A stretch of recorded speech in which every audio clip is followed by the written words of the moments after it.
Hello, welcome to episode 6 of the Must Make podcast. Jack here. I hope you're all good. Lockdown is easing, but I'm still indoors, still recording from the front room, so we're high tech versus low tech. Thanks to everyone who listened to the last episode where I answered all your questions, and thank you for sending in your questions. It was quite cathartic and fun, and the feedback's been really nice, so thank you for that. Hope you enjoyed getting a little insight into that stuff. Housekeeping at the beginning, as always, make sure you go back and check out episodes 1 through 5 if you haven't already. Alex Perez, D-Bridge, LSB, DRS, and my listener questions episode for the last one. Also, thank you to everyone who's joining the Must Make podcast group on Facebook. It's really cool to see you all in there and have a chat and talk about how we're going to progress the conversation. And thank you to those of you who've signed up to Patreon. I really appreciate all your support, and there's some other ideas about resources and value and equity I can give to patrons. Please respond and leave comments and stuff in the group if you can think of stuff that would be valuable that I can add to the patron tiers. I think that would be a great sort of resource potentially for people. So that's there. If you don't feel you want to chip in, that's cool, all good. It's kind of like socialism. All the tiers are the same value, they all have the same reward, but there's just differing amounts from like £1 to £5 a month or something like that, and I need to work out the best way to make that work, but it's basically just to kind of get things rolling. So for episode 6, I've got Jeremy Sinistarr from the States, born and bred in Detroit, but he's lived all over the place, lived in LA and also in Canada, in Calgary, which is where we met in person, and now lives in Denver. He was a great person to talk to about his process. I've known him for many, many years and always loved his music. It's always interesting and always, exciting to listen to when you get a folder of his tunes, because there's just such a diversity of tempos and moods and vibes and stuff, and he's just so kind of confident and well versed in what he's doing. He's been doing it a long time, full time. He's had releases on Exit Records, Metalheads, and recently on Sherelle's Hoover Sound. It was great to talk to him about his process and about growing up in the States and making sort of quote unquote bass music in a country where it's very different from the UK and Europe, which is what I realised actually having interviewed all the other people I've interviewed so far is all very UK centric. We also got into the discussion about race, as it's obviously at the forefront of people's thinking at the minute, especially within music and specifically within our little scene, thinking about like changes and how we can be more inclusive. And we got into that discussion, how that's informed who he decides to work with, and kind of what he does really, and what he stands for, and what his music's about, and who he aligns himself with. And that was really interesting, and I thought quite interesting to get into. So it's been a really amazing episode. I've listened to it a few times and edited through, and I hope you enjoy it. Let's get into it. Yo, it's actually working. How are you? I'm good, man. Good. How's tricks? Things are good, just I'm here. getting through. Have you been outdoors recently? Oh yeah, I mean, like, our area is pretty outdoorsy. Is actually it? is. Okay. Yeah, I'm in Denver, so yeah, it's pretty like mountainy and like spacious out here, so we could break out. Yeah, nice. Go to the mountains if we need to, but yeah, I'm really glad we managed to sort this. I realised that we hadn't spoken in ages, other than sort of on Twitter or Facebook. And, yeah, it's been a while. Yeah. So what have you been up to, music wise? Yeah, just been creating stuff. Just readjusting, pretty much, like trying to tie all my loose ends that I've been setting up for the past few years. Now that we had all this downtime, right? So that's been kind of like my whole day, or my whole days is like, reaching out to people that I've been meaning to reach out to, and then like writing a bunch of stuff, sketching things, really just taking my time on like everything. because I have time now. So have you got a studio at home, or is it separate? Yeah, I have a full studio, like a full studio setup. So but yeah, I have I pretty much have like my Mackie set up and then a sub pack. So nice. It's pretty simple. I can keep working. I don't need to mess with a subwoofer. Yeah, so. My room is literally. I'd moved into a new studio, decked it all out, moved everything in, and then was out after a week because of this shit. Oh, shit. Yeah, so I'm just starting to think about going back myself next week, but maybe with like a mask, because they've just said you can travel on trains here now. Well, I didn't want to travel before on the trains, even though they were running, but they said... Right. Yeah, they were like, you can travel on trains now if you wear a mask, because I'm like 10 miles from my studio, so... Okay, gotcha. Yeah, not ideal, but hopefully starting to ease back in. Yeah, so the first question I've been asking people is like, if you were to ask like your idol sort of a question regarding their process, that I'm interested to know what part of people's process interests you, and maybe who that question would be directed at, and what it would be. Good question, because I like asking people about particular tunes and what was going on in their head when they made it. Sure. Yeah. So I mean, like, I usually ask, like, I don't know. I could go down the line of who I could ask, really, honestly, but that's usually the one I go to is, like, I'll pick a tune and be like, okay, cool. Like the drums in this, like, what were you thinking? Like making those, like, or like, where's your headspace? And then sometimes I'll get like the craziest answer. Like, somebody was like, somebody would be like, I was on a bender for like 3 days and made that randomly in 2 hours or something. I'm like, whoa. So it's cool. Like, it's cool hearing different stories about like what was going through their head. Like, maybe they worked on it. I have like tons of stories where I like worked on it for like, I worked on something for like 2 weeks or something like that, and then sat on it for like a year, and then came back to it, and then like finished it in 2 hours.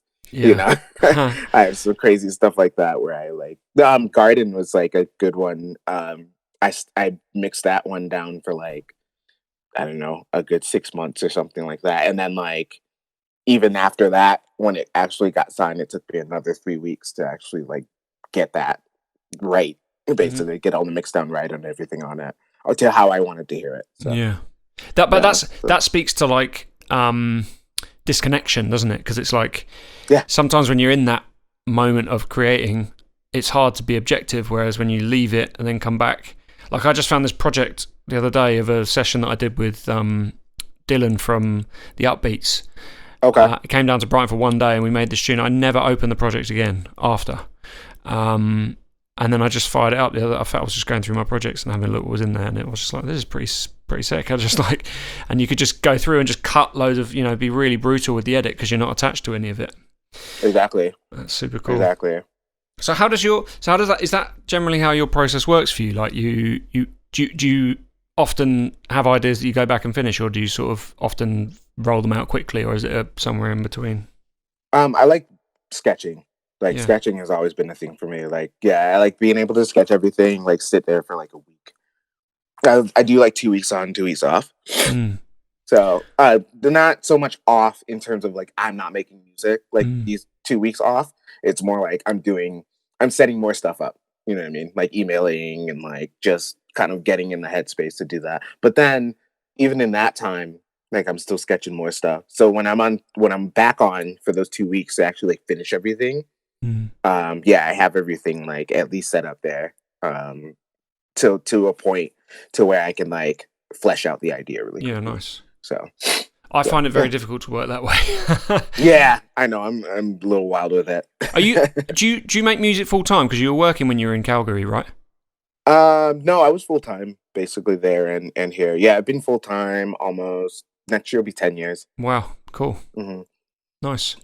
So you, in those 2 weeks that you're not working on music stuff, or like, not in that headspace, what are you doing?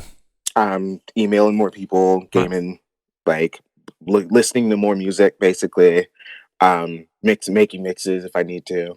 So you differentiate it that way. So it's sort of, you're in a creating for 2 weeks and then mixing. Yeah, exactly. Yeah, Cool. just doing the audio only side of stuff, and then doing the production side of stuff, like, in the following 2 weeks, basically. That's super regimented. How long have you stuck to that? A really long time. Really? Okay. Yeah, there's another schedule I follow, actually. This is really interesting. It's called, let me see if I can find it. It's called the Maker, if for the late night peoples. It's called the Maker Manager Schedule. Basically what it is you do you basically do all your admin stuff during the day up until about dinner. Yeah. And then have dinner, chill out for a second, and then switch over to the production side of things. Cool. Because, so for some people, it's like nighttime or whatever that they do like the most work. But you can interchange that to however you want. You know what I mean? You can like have like a few hours to do this, and a few hours to do that. That way, there's no separation between you, like, there's a separation between you, like, shutting off and creating, and then having to deal with, the actual, I don't know, setting up the creation process. Yeah, that's interesting as well. Is there anything that you do other than the actually switching over time-wise? Is there anything that you do like physically in terms of space, or like, for example, in the last episode, someone was I was doing like a Q&A where I was answering questions that people had for me, and someone asked about differentiation of time and also, like, for people that are working at home at the minute, how must be quite difficult to switch over into a different mindset to make like at a different point. So I wondered, like, is that set up differently or in a way for you at home for you to do that? Yeah, like I have my studio space in a different area. I don't put clocks or anything like that there. Wow. Unless it's my computer clock. Okay. Because then I'll keep looking at the time to see where I'm at, maybe I'm moving too slow or whatever. I don't think it should be rushed, honestly. Like, unless you really, really, really have a deadline to hit like that day, like I can see. But other than that, like I don't really like to keep that stuff around. Because I don't think there should be a constraint on that. So when are you sleeping? I'm still getting my full 8, man. Yeah. Yeah. But like, so what do you'll like have dinner at what, like 6, 7 o'clock, something like that? Yeah, I get up early. I get up like pretty early, like 6, 7 in the morning and stuff. It gets really sunny here quickly now that we're heading into summertime here. Yeah, but after dinner, when do you start working then? Oh, when do I start working after dinner? So like, about, let's see, like 8 or so, like 7, 8 o'clock or so. And what time do you work till then? Till about 2. Okay. So I'll do like, but then during the day, I'm usually working on music too if I don't have anything to worry about. Got you. Okay. So that's on your like your work week. You would work all day and then have some dinner and then maybe go back and do some more in the evening. Yeah, pretty much. So I'm like in the morning. The Maker Manager Schedule. I actually used that when I was doing the exit EP, exit EP. Yeah. And it worked out like really, really well. But I stopped doing that after a while because it stopped working for me. But I think it can work for anyone. It really worked for like, for a really long time for me. Yeah, I think for writing periods, there has to be quite a strict, especially if you've got a big project you're working on. Yeah, exactly. It just has to be a really strict. And also, that leads me on to a sort of maybe a potentially thorny question, which is like working to that schedule. I know how it's affected me, but how has it affected like real life? Not real life, but like relationships and other stuff. How do you fit that in if that's what you're working with? Well, I've been single for like a year and a half now, so right.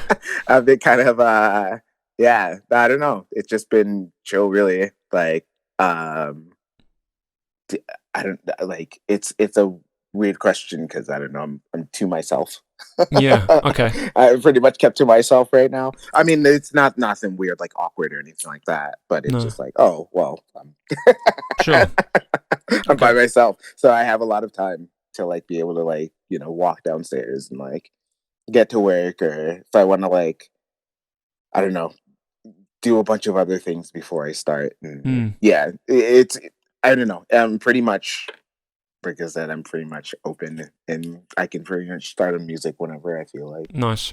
But I can say, I mean, even in the past and stuff like that, it was sort of a strain, but at the same time, we managed to make it work until it didn't. So yeah. Well, I mean, I think unfortunately it's like it is kind of a slight affliction if you like doing the things that we like doing music-wise, and yeah, like that endeavor. It's very difficult to balance. It's tough. It's been tough, but you know what? Like, if you stick with it, basically, you've seen the results of it. I've seen the results of it. It's just a matter of being like persistent with it. If it's something that you like really love. Yeah, but sometimes at the cost of all those other things. Yeah, for me, I it's feel unfortunate. That. Yeah, that's unfortunate. But life goes on, I guess. Yeah, for sure. You know what I mean? Yeah, for sure. Yeah. I think it's weighing up like priorities, and my priorities have shifted since my younger years. And I think it's just wrestling with that all the time, I guess. Totally. It's tough. It can be really tough, I find. Yeah. Oh, 100%. I think like, my move into Calgary too, it was like, man, I'm like just turning 30. I was like, I was just about to turn 30. I was like, I'm not staying in my parents' house for another year or something. I was there for like 3 years before. Sure. I was in California before that. But then, so you moved around quite a lot in the States, right?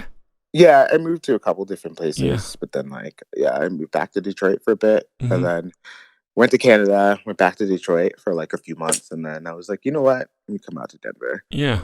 I've been out here for like a few years now. Oh, I've been playing here for like almost 9 years now. Yeah. That's where Black Box is, right? Yep. Yeah, cool. Yep. Okay, yeah, I remember that scene. It was cool. Yeah, definitely. So quite an interesting angle that I thought of in terms of our conversation was most of the people I've spoken to, in fact, all the people I've spoken to so far have been British. Darren obviously lives in Belgium now, but I still think of him as like living in North London somewhere. Yeah. And his roots are England anyway. Let's say that. So I wonder how like I didn't really get into it with them, and I guess it was probably because I just didn't consider it, which is silly on reflection. But I like how your surroundings have impacted the way what you make, I guess, because it's I was thinking about like your music, and it's tough to put it in a box because what you make is so diverse in tempo and in sort of what it actually is, like it's traverses so many different genres but also styles. And so I wonder like how American underground or club music, if that had any impact, or if it was just were you focused more on, I hate to make this like a UK centric thing, but your music is like it fits into a UK box in a certain way. Yeah. In the sense that you've worked with lots of UK labels, but yeah. So I guess I think all that music for me, like if you look at jungle, you look at like American club stuff like Baltimore Club and Footwork and Ghetto Tech and Juke and like all that stuff. Like they had pretty parallel universes. I mean, if they're pretty interchangeable universes if you really think about it. So I don't know, kind of like going back and doing the history on it at such an early age as well. My parents were like listening to house music on the radio and shit like that in Detroit. Like I was listening to house music on the radio in Detroit. It was there, like all the club music and stuff. Like they used to play like I always tell this story, but they used to play. They used to broadcast from the club from I think like 8 to midnight on Sundays at this place called Legends. And it was like 1,000 people deep every Sunday because they wanted to be like at the club. And then like the recordings are, it's like ghetto tech and drum and bass and like house and like they're playing all sorts of stuff. I just got a bunch of recordings from a friend of mine that had like old Jeff Mills mixes for one of the local radio stations. And like when people think Jeff Mills, they just think this big room like 909 techno. Like, yo, he used to play a lot of crazy records. He used to break a lot of crazy records. And you're talking like 1989, 1990, and they're playing like he's playing like Voodoo Ray on Detroit radio. You know what I mean? Yeah. So yeah, a lot of that comes from, we were looking at DJs and kind of telling us like what the hot shit was, Um, and even then, it wasn't them like shouting out track IDs and shouting out records. It was like, no, you just heard it on the radio, and then you just heard it a lot on the radio. Yeah. It was just like, oh, you just heard that tune. It's like, okay, cool. Like that's Ghetto Tech. That's like, oh, Godfather plays that, or Zapp plays that. You know what I'm saying? Like, so a lot of that style of music, and I spent a lot of time in Baltimore as well. So yeah, you add a lot of that ethos to it. A lot of, and I was in DC as well. Yeah, there's tons of club music out there, and a lot of that club music is like pretty black, and it's a completely different world. They were already like making dance music, but like they were making dance music for like their neighborhood. They were making dance music for the club, for their clubs, for their like spaces and stuff, and that's what I grew up around. So when I found out about jungle and drum and bass and realized that it was literally the same damn thing I grew up the street with, I was like, oh, this is cool. And then I looked at who was on top, and it was like, these people are black, just like the people at home. And then later on down the line, I ended up meeting some of the techno people, and mentioned that I play drum and bass. They're like, oh, I love Fabio. That's my homeboy. I love So. It's my homeboy. And I go back to Fabio. He's like, oh, I love Kevin Saunderson. We were like, he invited me down to Detroit, '98. Like, you know what I'm saying? Like, I don't know. All this stuff that I loved has been like getting connected, or there's some connection to like everything, to everything that I'm dealing with now. So it's really it's always kind of been an influence in terms of American dance music. I've actively been seeking that out since I've like started this whole thing, pretty much. There's a I don't know whether we should go. We should actually. With what you just said. Yeah. How and the debate that's going on at the moment, with regard to sort of whitewashing of genres and club music and stuff like that. How what's your feeling about that, and about sort of where things are at? I guess more broadly, it's hard to sort of nail it down because there's still sort of subgenres and stuff where I'm simply going to say that this is what I've been talking about for like since I started. Yeah. It's been on that wave since I started. I've seen it, and I told another podcast this actually. I was like, don't think that I wasn't looking in the mirror this entire time we've been partying. Sure. Like, I know exactly what's going on. I knew exactly what was happening. Like, I'm watching a lot of people scramble right now for stuff that, I already like kind of like put my foot down on, to say the least, but a lot of people I'm seeing a lot of the same people like putting their foot down and like, stopping some of these people at the top from causing any more damage. So yeah, it's a lot. Like I said, it's a lot of, I don't know.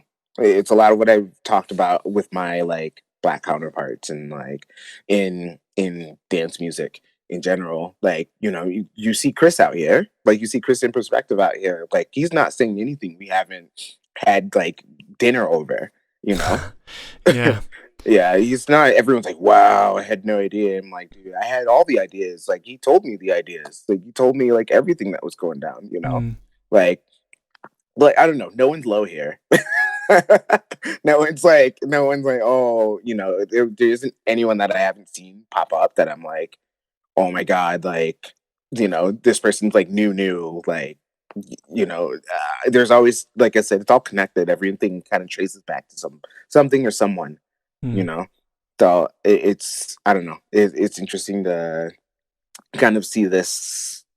Everyone's talking about it now. Yeah, there's a certain awareness. I would say it's like, people are aware of it, but like, what are people going to do about it? You know what I mean? Like, I'm still here after like 13 years of me putting out records, right? But like, I don't know. I feel like I'm still going to be here even after the conversation. I mean, like, after not this conversation now, but after this debate that we're having right now. You know what I'm saying? But if, I don't know. It's a weird one. It's a weird debate because I'm like, yeah, this is like a lot of what, like I said. Yeah, it's almost and like I'm seeing, welcome to the conversation. But I mean, like, for the fact that someone like Fauzi is saying it, right? Like, that's important, like, for her to say it, I'm like, okay, because I'm a little older. So a lot of people see me, and then like kind of given my release record, I would say a lot of people think I'm like much older than what I'm 34. No, but you've got years under your belt of yeah, exactly. Then so a lot of people like think that I'm like almost 50. Like I'm like, wait, no. Yeah. I'm like, I still have the same set of problems. Like, fuck, you must have been young when you released your first record then. Yeah, it was 21 or 22. Mad. Yeah. So wow. I think I read somewhere. I think it may have been where, like, we're friends on Facebook or Twitter or something, that you said that you've made conscious effort to align yourself with black-owned businesses or like labels and your agency. Is that right? Yeah, it's been that way. Like, it's been that way like for a while, forever, really. Because, like I said, when I first saw it, when I first was getting into drum and bass, or like getting deeper into it, because like it was like 2001 or 2002 when we had all the peer-to-peer stuff, like Kazaa, Bearshare, LimeWire, all that good stuff. I was just like looking up mixes, and I kept looking up these mixes, and Moppy Swift would pop up, and like all these other faces, and I'm like, wait, these are all black faces.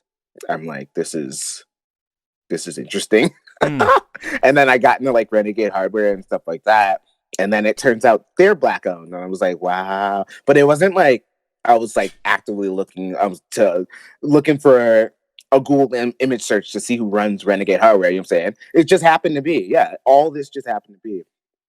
And I was like, oh, well, this is dope. Like, you have people that look like me at the top doing this stuff. And I like this music and I want to make it, So, yeah, that's kind of how everything, like, it just happened that way. It always just happened that way. And I mean, like, growing up in Detroit is kind of the same deal because, everybody around me is black.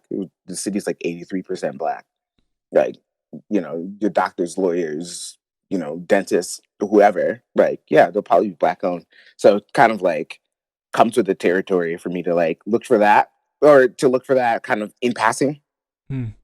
But somehow I end up keep finding it. So yeah, I have to, like, the shameful admission that I've had to make to myself is that I've been really aware that there's been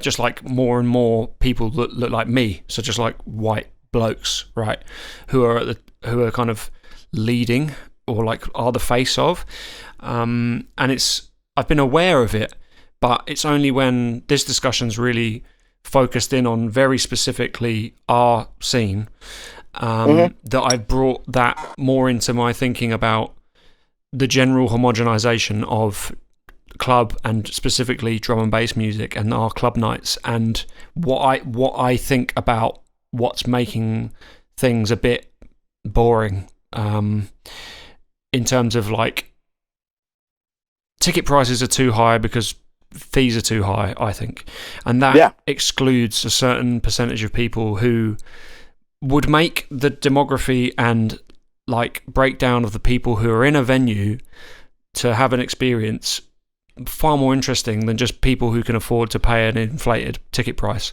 Exactly. This, I think the reason why I'd thought a bit of it probably more broadly and like shamefully outside of the constructs of, or the idea of like race and representation, it was more just about creating an environment where everyone was welcome and we could appeal to like women, gay men, trans people, like all inclusive. Yeah, it was kind of the mindset I had going in, and then like I was like, holy crap, like this is not happening.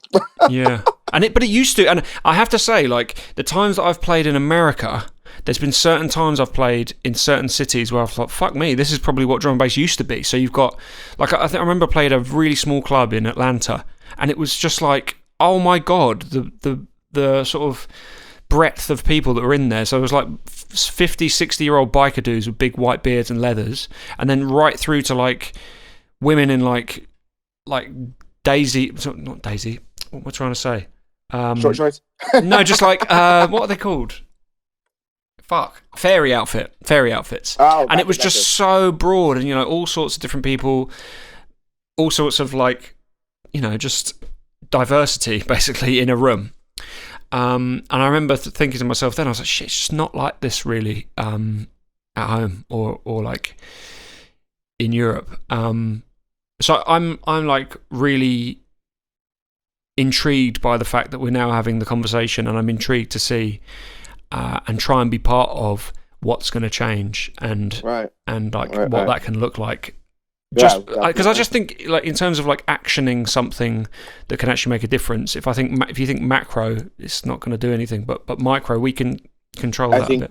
Yeah, I think it's just like a matter of just like getting the promoters to like book in that manner, especially here. I mean, like, everybody wants to book from your side of the pond, right? Like, everybody wants to book the acts from your side of the pond, but then like, yeah, I'll go to these shows. I've been to all these shows, but then like I see who's playing next to me. Yeah, usually a white dude. Yeah. But you know, like, still homie or whatever. But at the same time, like, I'm like, I can see more faces. Like, I want to see more faces. But it's cool. Like, my agent and I talk about this like all the time, just about how much there's like a weird lack of diversity, and then like where that lack of diversity is, they're still playing music from like Black culture and shit. It's like, well, yeah, it's like you could just get a Black person to do that. I mean, I've played shows that were like, oh, you know, the whole demographic was all world music, quote unquote, which I absolutely hate. Because all the music is in the world, so I don't know why you call it world music. Anyway, yeah, like, I played and no one was there. I was like, that's weird. But then like they'll book, you know, kind of a white act that plays dancehall and shit, and it was absolutely packed. Like, you know, people jumping off the rafters and shit. You know, it's weird. Yeah, but I mean, the demos for a lot of these places, those are the people who are listening to this music. I mean, it's mainly white folks, and then that's kind of the thing that we're trying to like. At least I've been doing like in my whole everything. I've been trying to kill that idea, that mentality. Like, okay, well, yeah, it started with Black roots, but you know, yeah, it branched out. A lot of people play it. A lot of other people play it. You know, a lot of other groups of people like celebrate it and stuff. But yeah, if you don't pay attention to the history of it, I mean, like, what are you doing? Like, are you there? What are you there for? You know, like it's not, oh, always book the history, because then now you look like you're just doing a money grab. You know what I mean? Yeah, for sure. Yeah, but it's like, get some, you know, mix it up. Get some old people, get some new people. Like, I would get booked, like, I was getting booked, I got booked a couple of years ago with, what's his face? DJ Rum. Right. So, yeah, I mean, like, you know, it's cool. Like, and I played in Seattle, I think, for that show. And that show is dope, because, like, the guy who runs it, it's Black dude. Like, you know, the club that runs it, like, is always about booking like super diverse people. Monkey Loft, as it is in Seattle. It's called Cremwork. What am I thinking of then? Where's not Monkey Loft. Where's that? Monkey Loft's in Seattle. Oh, it is, right? Yeah, cool. Yeah, okay. I mean, even there, like when I was playing shows there, like I still had a pretty like diverse crowd of people, a very open crowd of people, which was nice, because like, yeah, I mean, like, Seattle's like mad white, so you know, but there's a installed group of people that are super diverse that really enjoy drum and bass and really enjoy dance music. So yeah, I mean, that's just one example. I mean, but then I'll go somewhere, you know, we'll play like Stamina. You seen Stamina? Yeah. Like, Stamina is just like United Colors of Benetton, pretty much, right? Like, everybody's there. Yeah. Everyone's there. So yeah, I mean, I see it. Like, I've played across the US, I played across Canada. I get the territory of things, you know. Well, you know, like, I know there's not going to be a lot of Black people in this area, right? Going in when I go to a place, but you know, I'm like, I don't know how my idea in my head is like, how far are they gonna go with this? Yeah. You know? Am I gonna walk into a fucking rap show? Or am I gonna walk into like, yeah, I'm gonna walk into a suburban rap show? Am I gonna walk into like Up's place? They're like, all right, bet. Like, you're here.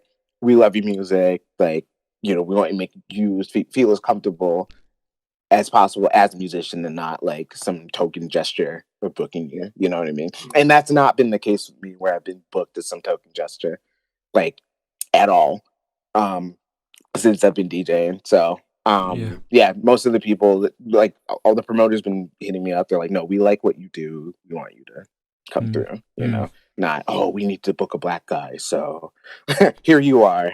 Yeah. Like nothing like that. So it's been, yeah. But it's going to be really interesting basically to see what the reaction is and how people try and solve this.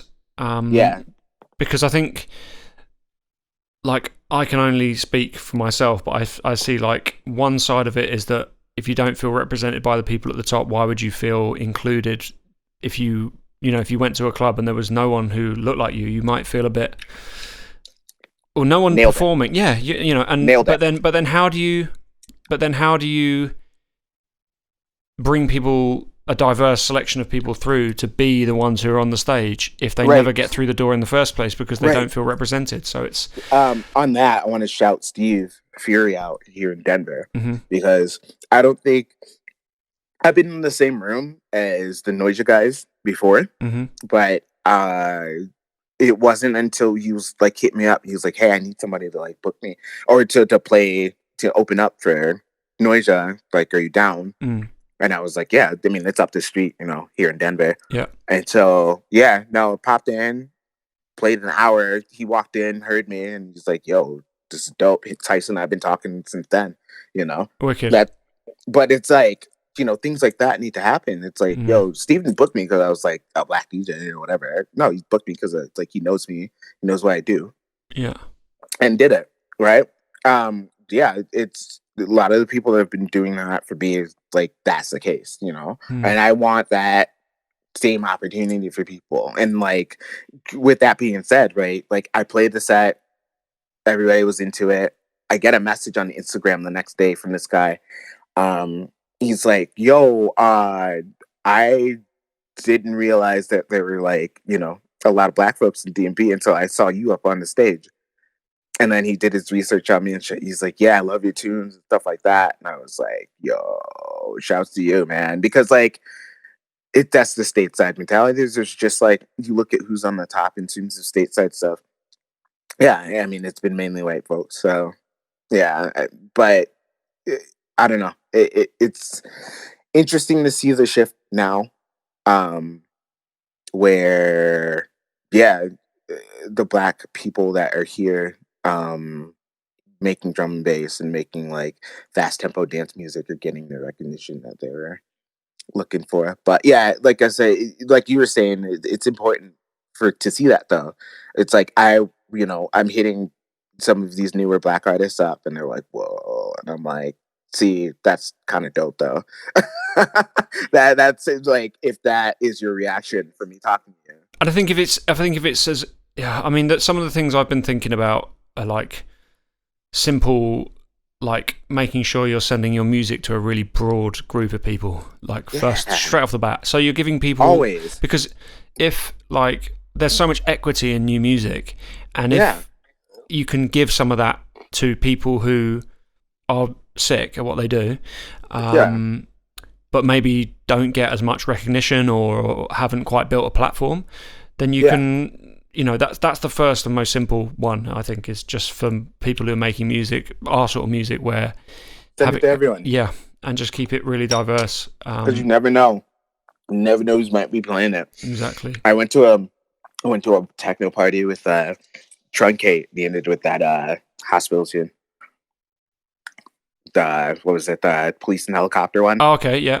So yeah, I ended with that one, and then I walked up to him after. It was like 6 a.m, and I was like pretty lit, and I was like, "Yo, I'm sending. Let me send you some other stuff other than that one, that one you just played." But yeah, so I gave him. He shot me his email and stuff, and you know, just send them that stuff. But yeah, like, you know, you want to get it. I want to be able to like get stuff out to those types of people, you know. It's been cool. Kind of my remix schedule, for the past few years has been mainly for techno artists and like house artists and stuff. So it's been interesting, like seeing like those types of folks like actually into it, because I've been talking with them for a while. A lot of my friends, you know, a lot of my techno friends, but they didn't know how to like navigate that because, you know, what's the argument? The tempo is too fast. That's always been the argument, but I'm like, well, it's just pretty much what you do. Look at all the autonomic stuff, right? Like that we were all doing. Like, I mean, it's literally just that. I played with Stingray last year, doing that. Like, you know, Stingray played his set, and then I played after him and played an autonomic set. So, like, all the techno people were like, I've never heard anything like this ever. I was like, this is from 2009. What are you doing? Yeah. So this I'm is like, y'all talk old. about upfront music all the time. I'm like, this is like, you literally missed this by 10 years. Wow. I think because it probably was so part of that drum and bass thing, lots of people overlook it because they rope everything into that sort of thing. Yeah, that was exactly it. So yeah, that's like pretty much the whole gist of it, really. It's like, yeah, as you said, just send it out to everyone. You never know. Like, I had DJ Shadow playing one of my tunes just because I had his email, you know. I was like, all right. I'm like, that's who I can reach. Who else can I reach, you know? With that, I guess that kind of leads into another section I want to talk about. I mean, we haven't actually talked about your process, but we will do that. I think let's do that after this. With sending music out to people, like, how do you deal with that? Like, not just sending to other DJs and people that you want to play your music, but like when it comes out into the world, like how do you deal with critique? And also, I guess, to row back a tiny bit behind that is like, when do you know it's finished and ready to send to people? And then how does that sort of impact the feedback you get? And how, I guess, like twofold is like, how tuned in are you to feedback of your music, and does that impact like how you feel about what you're going to do next or whatever? And also, like, getting to that point, do you struggle with letting go letting go of what you were working on? Well, to answer the last question first, definitely not. Like, I'm cool with like sending my stuff out and like, yeah, when it's ready, it's ready. Like when things are, you know, sounding right, I like to do the stereo mono thing. Make sure it sounds good in stereo. Make sure it sounds good in mono. They both translate kind of equally.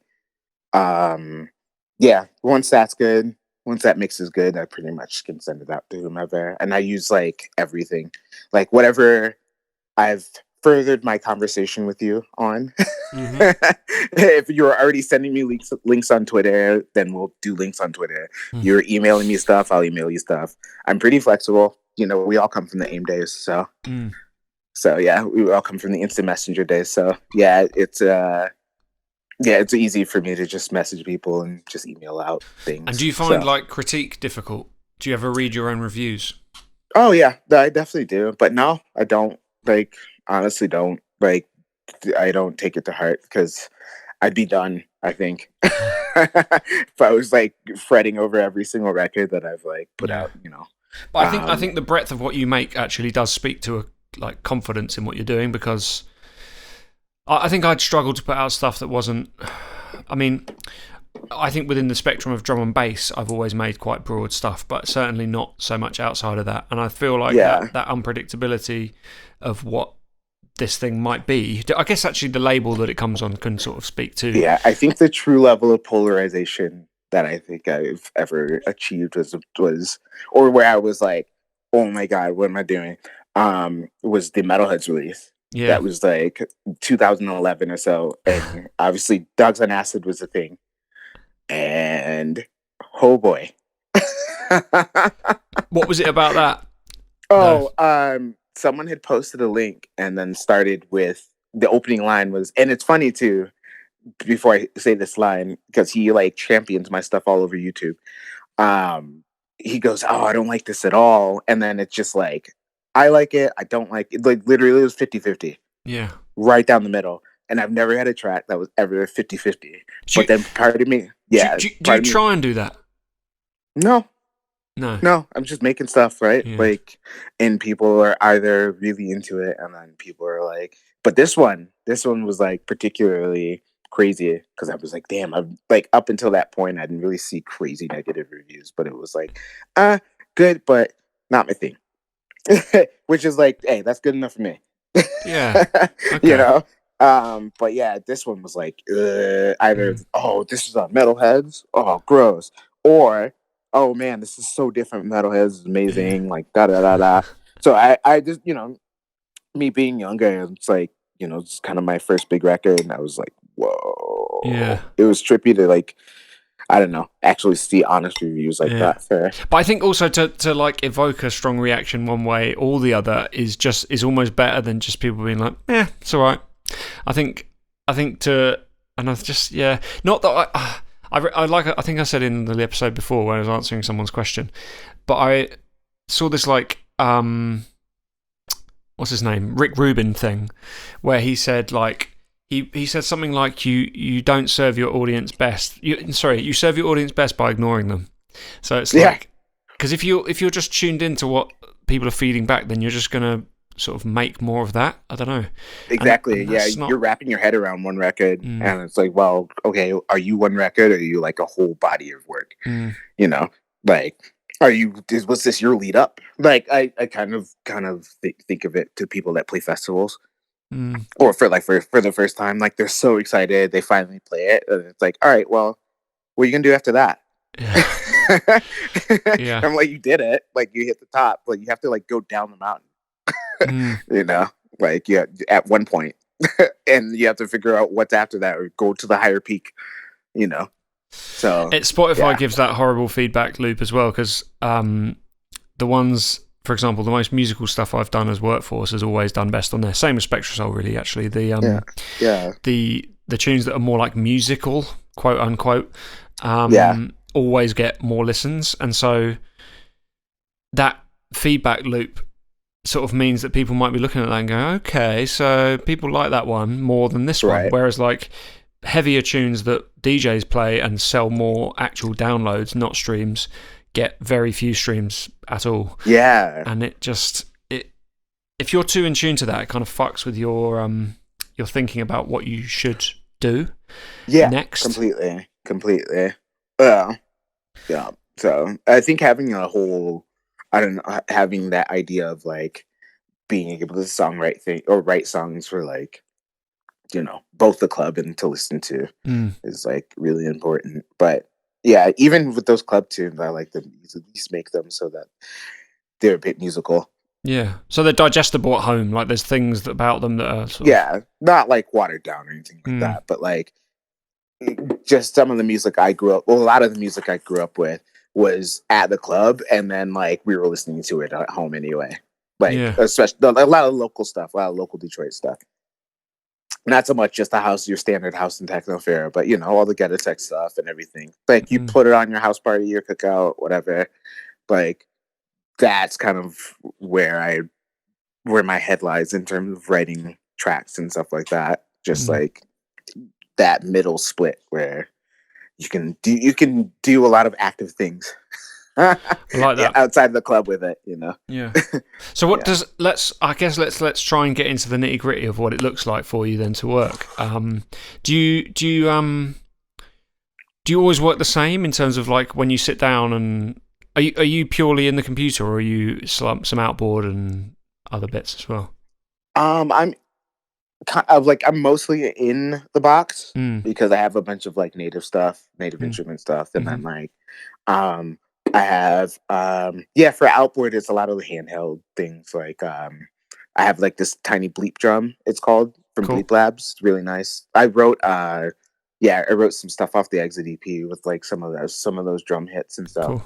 And like other than that, no, it's just pretty much like in the box. And when I sit down and work, it doesn't matter. Honestly, I just make like whatever I need to sit down on.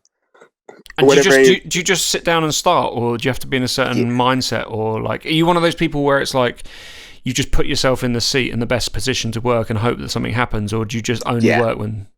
Pretty much that. Like pretty much the first part. Like I'm just sit down and see what happens, see what comes up with, and uh, have everything. I just have everything set up and ready to go, so where I can just hit a switch and then um, get to work and jam out or whatever if I need to. And do you find like, are you one of those people that gets into what they call like flow state, or do you? Yeah. So where like like you said, where you don't have a clock in the studio, you can just find like when you do check it, it's like, okay, 5 hours have gone, and I somehow have a tune, but I don't know where that time's gone. Oh man, sometimes I'll look up and it'll be like only 30 minutes. That's how fast something's like coming to a point. So that's why I don't have clocks in there. That's why I'm clocks in my room. I'm like, I work really quickly. I'd rather be working quickly in that flow state than going, okay, 5 minutes, 10 minutes, 20 minutes, hour. I got an hour. Like unless I absolutely have to be on deadline.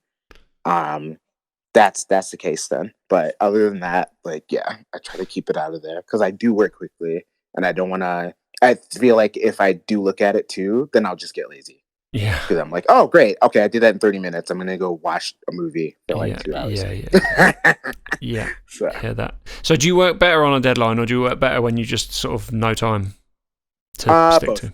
Yeah. Both. I'm both. Like, I'm really all around with it. Like, if you give me a deadline, I do work a little bit faster, but it's no different than me working like and getting the track done. Because I like to, like I said, I like to have the 2 weeks to be able to like knock it out. Nice.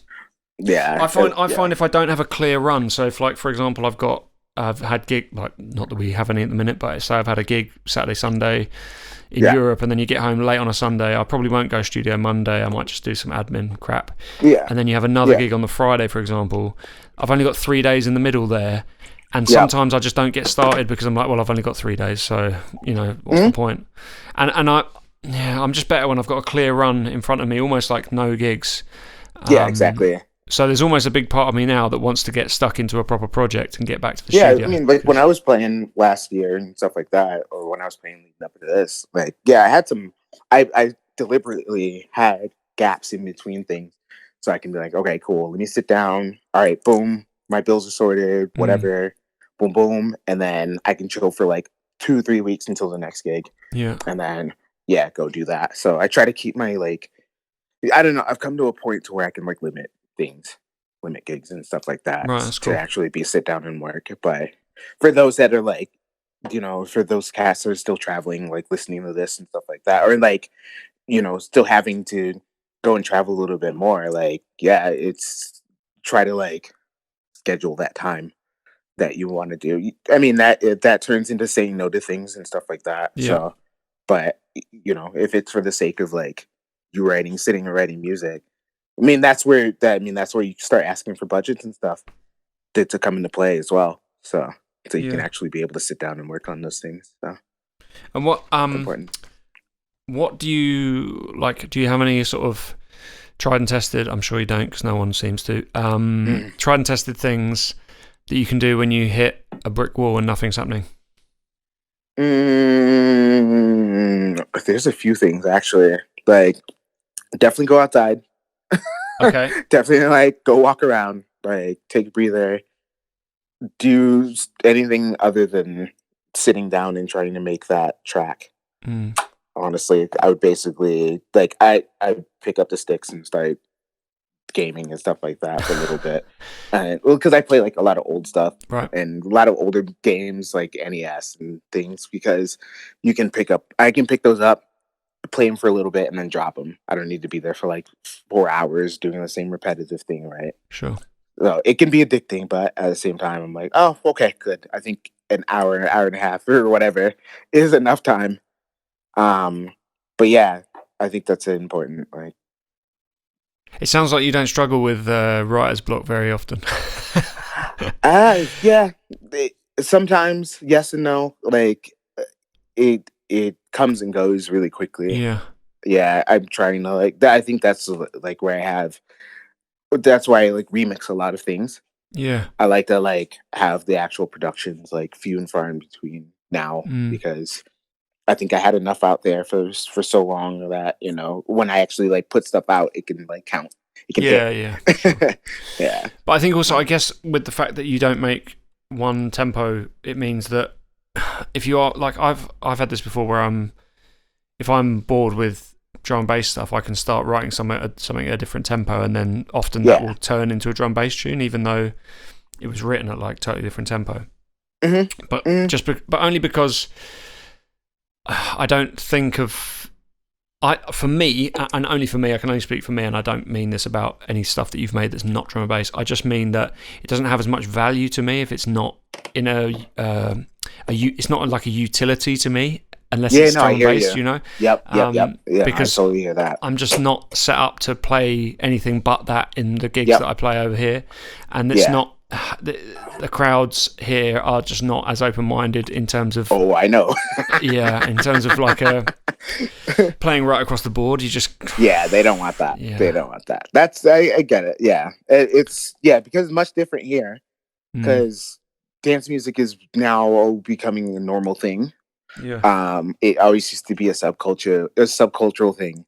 You know, like for a very long time, you know, especially with just how culture shifted with just the world events or with American events happening in the past, I don't know, 19, 20 years or so. Yeah. So, now that, actually it's funny living here in Denver, two things happened that kind of changed everything. It was happening in 2012, and it was Skrillex and weed. Right. I mean, once Skrillex blew up here in the States, I mean, pretty much everyone jumped and followed suit. You know, everyone was into dance music all of a sudden. Everyone was into going to raves and stuff like that. So it has a lot to play. You know, you have a lot of stuff to play for a lot of different people, but at one point in time, it was pretty much the same deal. It's like, no, those kids wanted to go hear EDM, period. Yeah. They wanted to hear like the mainstream dance because they didn't know any better, right? But now you're starting to get this like group of people that were listening to that stuff and are gaining more knowledge about the actual thing. But it's no different than when we were listening to dance music, right? Like I was bumping trance records early on because I didn't know any better, right? Because I was like, okay, well, what's this about, right? Like anything dance music, anything with 4/4, I was touching, you know, that type of deal. But this is kind of the same, I don't know, ethos where it's like, all right, well, these kids are listening to like this weird music that we know that isn't our cup of tea, is like per se, but they're gonna stop listening to that and look for something else. So, you know, what do you do? So, it's important. How does like you making your art come into contact with like trying to make a living? Do you ever find there's like that you're towing a balance between sort of making stuff that's going to help you make a living? Like how does it kind of work for you? Like the fact that it has to work in the market, so to speak. I've definitely been grateful for the fact that like people have been hitting me up to work. That's been a very big game changer as opposed to when I was first starting out. I just had to knock on every door. Yeah. You know, people are hitting me up on that. So I'm grateful for that in that sense. So that's kind of like, that's been my basis, honestly. Like people, like I said, people have been hollering and we've been setting up budgets and things like that. So there's a couple things like if they're bigger things as well, I'll take those to, you know, to do the bills and stuff like that. But at the same time, like I'm sitting down and making it. Like I'm gonna make it in the way that I know how to make things. Yeah. As opposed to, okay, cool, just give me this acapella, let me just speed it up and add a drum break behind it. Because I've heard too many remixes like that, you know what I mean? Like there's just way too many out there like that. So I don't know. I grew up in an era where it's like, oh, you know, you get the remix on the single, it sounds completely different than the actual, you know, the actual track, the actual original track. So like with that said, it's like, yo, I'll take, you know, whenever I'm taking these projects or whatever, I'm still making it the same way. I'm still doing the same thing. it just helps. It just helps. It helps with the films. But also, I guess actually, given what we've discussed about like the breadth of genres and styles that you've made, it seems that you're not at odds, because sometimes I find like certain producers, I've definitely been there when I've been hard pressed for dough. Is you make a certain type of record expecting to make or trying to make enough money to pay your bills. I certainly found that towards the end of living in London, it was just very difficult. And I remember like our manager at the time just smashing it out the park in terms of getting us good remix opportunities. And that was the only thing keeping us in our houses, you know. So there's like, for me, there's like a certain purity that I want to keep about what I do, but I'm aware that if I was totally pure, then it wouldn't be palatable to the degree that I could pay my bills. You know, that's a tough one. Leverage is important, honestly, in all of this. You want to have the good leverage to be able to like to be able to pick and choose and stuff like that. Pick and choose what your projects are and what's going to help you in the long run, because you know, I don't know, I've definitely done remixes, high profile things that just never come out. Really? Like they paid me and it's just never come out. You know what I mean? So that's the other end of it. It's not, that's actually probably the most frustrating thing, is even after like you get your bill money or whatever and they don't even bother to put it out. Like that's I think that there is the ultimate waste of my time, because I'm not trying to just do this just to get, I would just ask you for the money and not and tell you to go away, right? like yeah, but I'm not going to do that. Like that doesn't make sense to me. So it doesn't make sense for them to like, I know things happen, I know things like fall apart, totally fine. But yeah, when it happens a few times, it gets a little weird. And that kind of puts it in my head. I'm like, all right, well, you can do that. You can do that. You know, you have the mentality to like make something that's like more of a mainstream thing, but still make it you. But yeah, make sure they follow through on the other end of it as well. So yeah, the business side of music is very difficult, and I think it's so strange. And it sucks as well, because it does detract. I like the idea of having your kind of management of time, and it seems like you're very on top of that, where I'm just absolutely not. I like the idea of like a differentiation where you can almost be your own manager because you've differentiated the time out to be able to do that. That makes a lot of sense. I reckon I've got like 3 questions that will take us up. Okay. And be nice things to think about. So, first one, can you think of any like major lessons, or like, major lessons could be a good one. It's like major things lessons that you've taken that have really helped shape like what you're about and where your music's at. And it doesn't have to be in music, it could be, you know, anything really. And within that, maybe a smaller piece of advice. So a lesson you've learned and a smaller piece of advice for people who, I guess, are either struggling with their creative process or are trying to become more sufficient with their creating, or get into the industry, I guess, get into being creative. Well, the first piece, and it's one that I'm like, you know, with social media and everything, like everybody wants to get their message out first, especially in terms of music releases and stuff like that. Don't talk about anything till it's ready. Like, period. Like it hits so much harder when you have like the final finished product. And I've done this so many times to the same result, which is people go, oh wow, and they're engaged. Like they're engaged to it, you know? If you do it in that manner, I think it'll definitely set you apart from like everyone else. It's like, and it just looks way more organized, and got a big announcement. It looks bold as well, like it looks more brave than sort of like testing the water with a little post.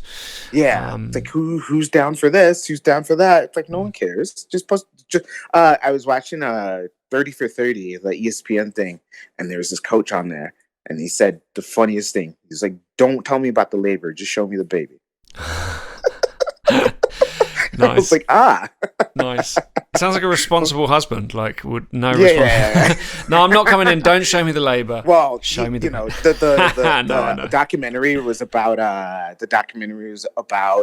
this Methodist football team, and how it was a Methodist college, and how the recruiters were basically paying off the families to get them to like play football, or American football anyway. Play American football at their college. And it was like over the top.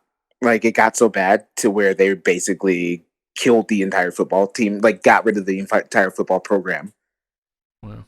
Like they just got rid of the whole program. They were like, yeah, you are doing the most right now. Like, and they got rid of the whole thing. So that guy was saying that. And I was like, that's pretty funny coming from him, because he doesn't care. He's just like throwing money at everything. Right.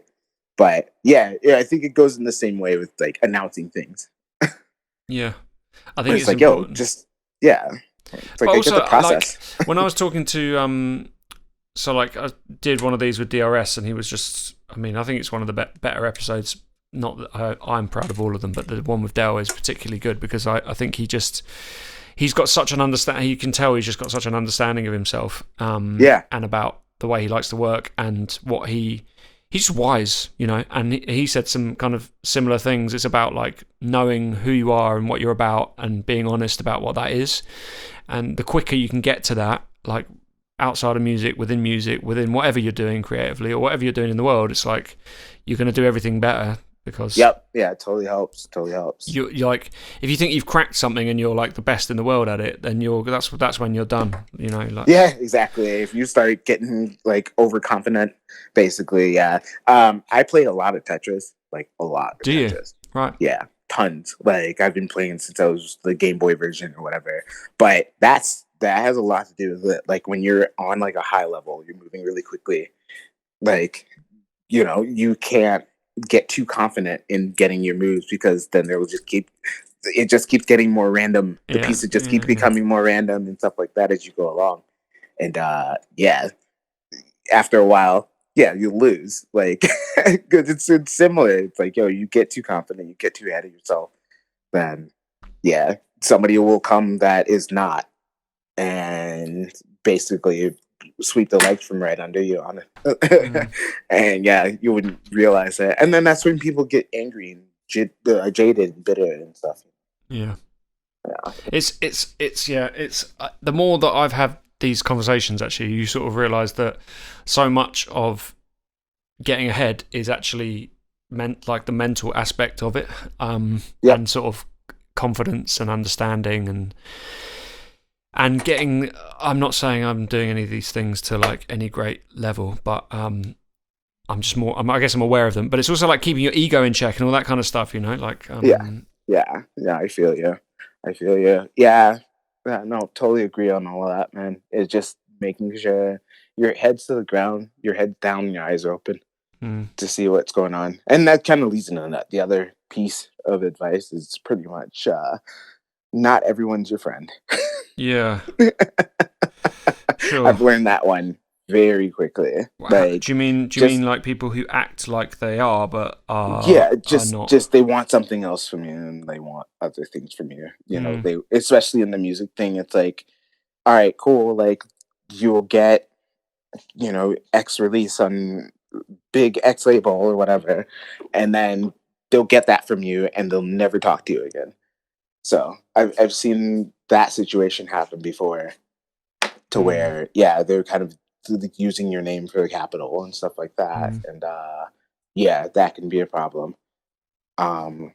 So I think that's a very good piece of advice there. It's like, just watch, like, pay attention to who you're doing your business with. Yeah, I think the thing that actually speaks to the penultimate thing I was going to get into with you, but I thought we have kind of touched on it a little bit. But it's about like, what do you think like your responsibilities are, like outside of not outside of music, but sort of like with what you're doing? Do you feel like there's a certain responsibility? And I'm not gonna like whittle that down into like a smaller question for you to answer, but I wonder if you feel like you have any responsibility with your role?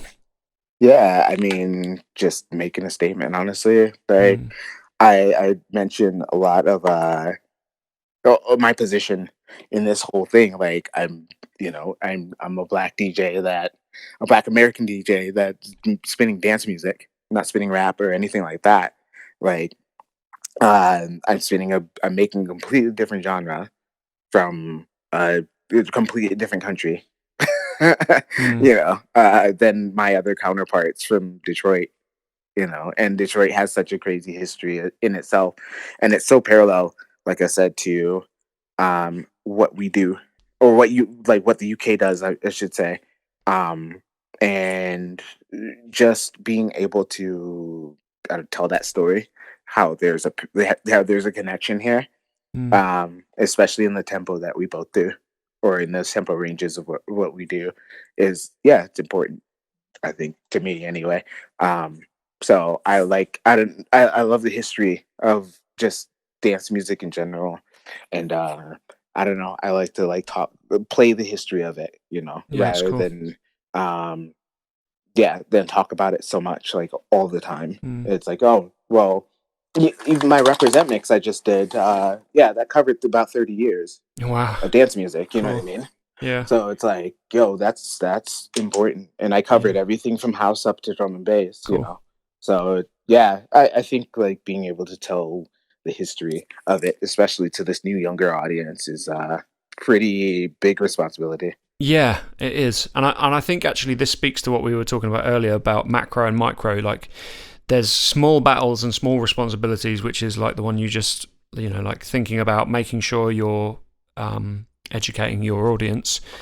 And where I want to expand this conversation, and maybe we can revisit this in a few years' time and do another chat about it. But I've been chatting to a few people recently about quite a broad societal responsibility for creatives, and specifically people in music. So like people, I mean, I've thought about it obviously specifically from my own point of view about how I want to restructure and think about being sustainable ecologically and being sustainable like from a society. No, that's not the right way of putting it. I want it to be like sustainable in terms of like a business that can actually operate and not be damaging to the planet, but also to be really inclusive to everybody. And I mean, it just takes as much as Google searches and jumping on Facebook, talking to your peoples, asking who's dope. Justin Flight from Texas, he just put me onto a new black producer from I think he's from, I forget, one of the Carolinas, I think. I hope his name's Nisium. Okay. Yeah, I actually haven't checked out his music yet, but I'm like, oh wait, you're me. Yeah. You're like young and you're into drum and bass. I'm like, wait, you're one of me. I'm like, yeah, let me see what you're about. I think you've probably nailed it here, but it's like there's multiple responsibilities, and it's from like an inclusivity standpoint, an ecological standpoint, and also I feel a responsibility to make sure that people, when they come to a club, aren't just presented with like kind of bullshit, really. Like, I want people to have like authentic clubbing experiences again. For real. Like, you want the music to sound just as good, because like it came to a point where I'd be playing shows and people were just standing and staring at me. I'm like, this isn't a concert. Yeah. Unless I'm doing something where my there's cameras on my hands. Like, dance, like, go socialize. Like, I'm just playing music back here, like, I don't know. That was like my defense mechanism for like a long time. I'd be at a house party. I'm like, oh, there's decks. Oh, they're open. Cool. I'm gonna be back here. I just walk back there. But yeah, I mean, you want to supply good music to people, and I think that's our responsibility. I think that's also, it's just like an interesting part of the conversation that I hadn't thought about at the beginning of this, the planning I'd done for the podcast, which was to really dig into creative process, but also to think, but it's just an interesting, I think, direction to go in, where you can start tugging at what people think their responsibility is, because obviously there's a responsibility to yourself to make the best art you can make, and that's really important, to be self-indulgent and to do that to the best of your ability, to best, like, as we said, to best serve your audience. But then also outside of that, it's like, are you thinking about who's doing your artwork and where you're playing and who's listening? Yeah, and the people listening. Yeah, like You want to really listening to your shit. And also making sure you're operating a business that isn't like damaging the earth. I know that sounds like it's quite all-encompassing and macro, but I mean, damaging the industry, honestly. Like, if you're doing stuff to where it's like you're just taking, you're not giving anything back. I mean, you see the label that's going through it right now. Like, yeah, it's like if you just take, and it's like you're not doing anything to like match that, the person that is, you know, that sees it is gonna call it out, and if you're not backing that up, you know, or if you're not going, hey, we actually do this, like, you know, stop trying to slander us, basically. But they don't, like, nobody, like, the people are getting called out aren't doing anything. They weren't doing anything to begin with. So here we are, you know. I think really what's going to be interesting to see is like where we're at in a year. Yeah, we'll see. We'll definitely see what happens with that. Yeah, and I think it's about, from my perspective, it's a bit about being a better ally, basically, I think. I feel that. And like reckoning with all the kind of really uncomfortable stuff that should feel uncomfortable, you know. And having those conversations and reading. Well, even on our end, as men, honestly, we've got to be better at like the women that are coming up in music and like production and stuff like that. Like, we gotta make sure, you know, they're getting the same plays much as next person, or not much as next man, you know, like much as the men, you know. Like, there's so many great DJs and producers that are women out there. I mean, I did a mix for Anna Morgan a while back when Radar was a thing. And that was my whole mix was like women that were like that owned labels, basically. And but I did it in a sense of like, oh, here's a mix I did for you. Like, not, oh my gosh, like, can you let them know that I'm doing a mix of all women? Like, oh my God, it's ladies' night. Like, no.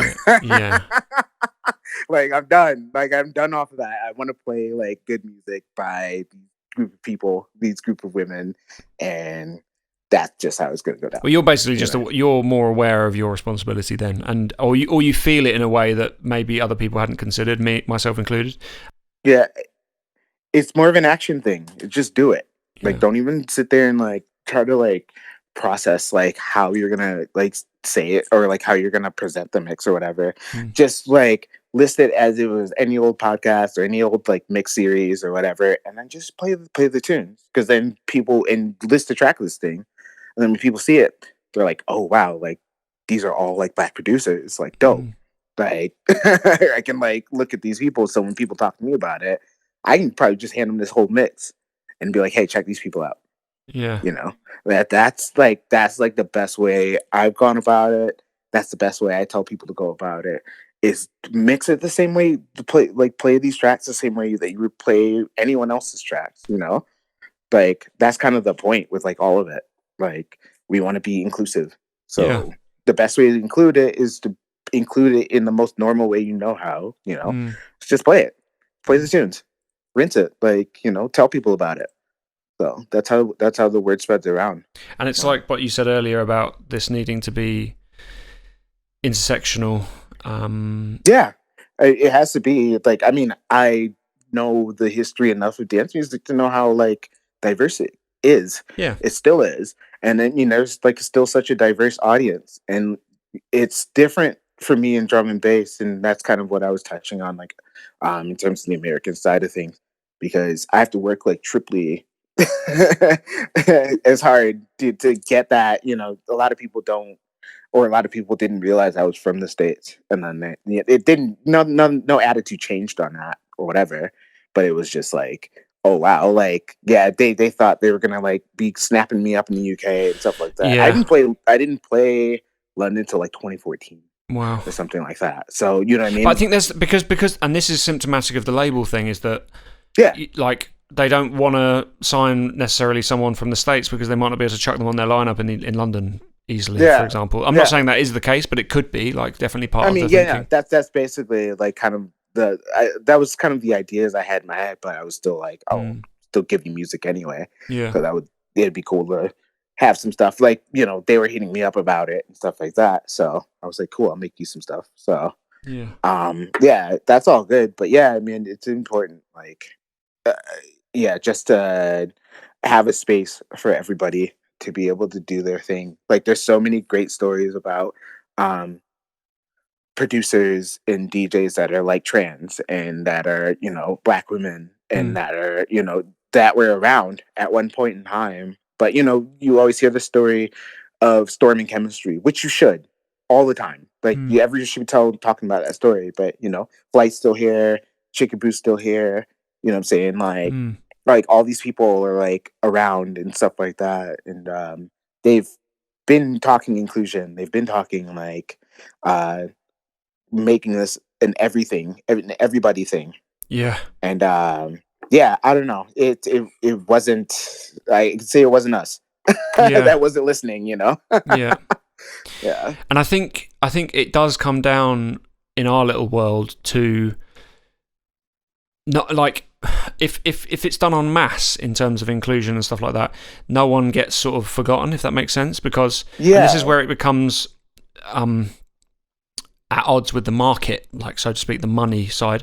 Like, for example, if I'm an outlier insisting on X and Y and Z, then I just become shut down, silent, gone.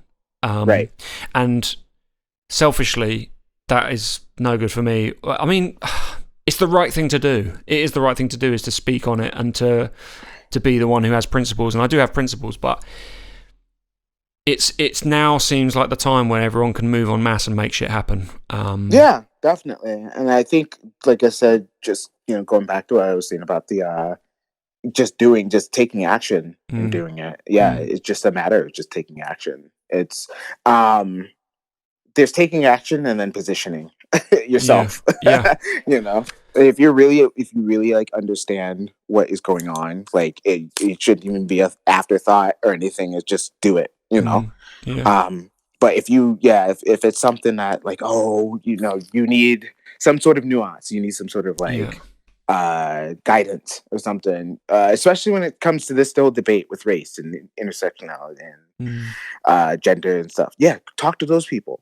Talk to those marginalized folks. So make sure talking to your friends that are around you, because I'm sure a lot of like people have different marginalized friends around them and stuff like that. If you don't, then I don't know, like Google it, like Google stuff, like. And also the thing is, at the moment, there's never been such an abundance of great resources shared. Oh my God, it's all over the place. Yeah. It's like, don't even call me. It's like it's literally on Twitter. Yeah, but it's important. that is part of the responsibility of being someone with a platform and a voice and I think I can't remember who said it, but it was like anyone that has a problem with musicians having sort of opinions and being political doesn't really understand that musicians and creatives are supposed to reflect and shine a light on the world around them. And, this whole thing was political. I think like a lot of these people come from the Guitar and Campfire crew, so they don't understand like what the actual history of like this whole thing is. But then there's kind of admitting your ignorance, and in changing and kind of like moving on from there. And then there's those people that are like, nope, I like being ignorant. And you're seeing a lot of that happen. For sure. Yeah, it's weird. Cool. Dope. Man, it's been great to have you on. I'm going to ask you one more question. I'm glad we managed to make it work, even though I fucked up the time difference, FYI. It's all good, yeah. So the last question is the one that I've basically asked every other person that's been on, and it's, get to your deathbed, what does success look like? What would success have looked like in your life? And what will you be happy with having achieved? This whole thing, honestly. Yeah. This entire music thing that I did, this is the one thing I think I've like really set my guns to for a really long time, and it has pretty much given back to me in many different ways. I got to see a bunch of places that I probably would have seen like a third of if I was on like a class trip or something like that, on like a college like internship or something like that, a lot of those travel things try to like keep you in a designated area. And doesn't really like you're not with a local that's like, okay, we're gonna go to this spot, you know, we're gonna go to this like warehouse, we're gonna go to this like you know, weird part of town, like, you know. You get to experience a lot. I got to experience a lot of that. So yeah, this place, this stuff took me everywhere. And yeah, I'm definitely be thinking about that like later on. I still have time, more things to do. I guess within that, I guess actually I can probably whittle this one down a little bit in terms of a success, or in terms of what success looks like for you. Like what do you want to have achieved, and also not just within music, just within sort of, I guess this question kind of speaks to the relationship between real life and music, and what that, not real life, that's a silly way of putting it, but like, your life outside of music, if there is one, and what the holistically, what the success looks like, and what you've achieved, and what's there for you, I guess. My parents brag about me. That's cool. That is cool. Because they weren't into that. They weren't into it before. They were like, you know, you should finish school. You should actually like, you know, do other things. But I finished school. I went to, you know, I got a comms degree, all that, a communications degree, all that good stuff. But at that time, you know, I did that, and to be able to like give my parents like magazines and stuff like that with my face in it. That's like, really cool. And yeah, that's I think that's pretty dope, because my parents like kind of worked hard for, you know, to get me where to give me a good opportunity. Yeah. And so I guess actually, if I was going to distill what you've just said, it's basically to like leave your mark. Yeah. And I think, that seems to be like, that is very important to everyone, isn't it? We wouldn't be creatives if we didn't want to make a little mark in the world in some way. I don't know. Totally. Yeah, I could say I did that, you know. Yeah. And that's important, because we get one. We get this one. Yeah. So it's like you got to make it count. Yeah. That's a pretty wise thing to say, mate. Really nice to have you on, man. Thank you for speaking to me for ages. Yeah, man. Thank you so much, man. Thanks for having me.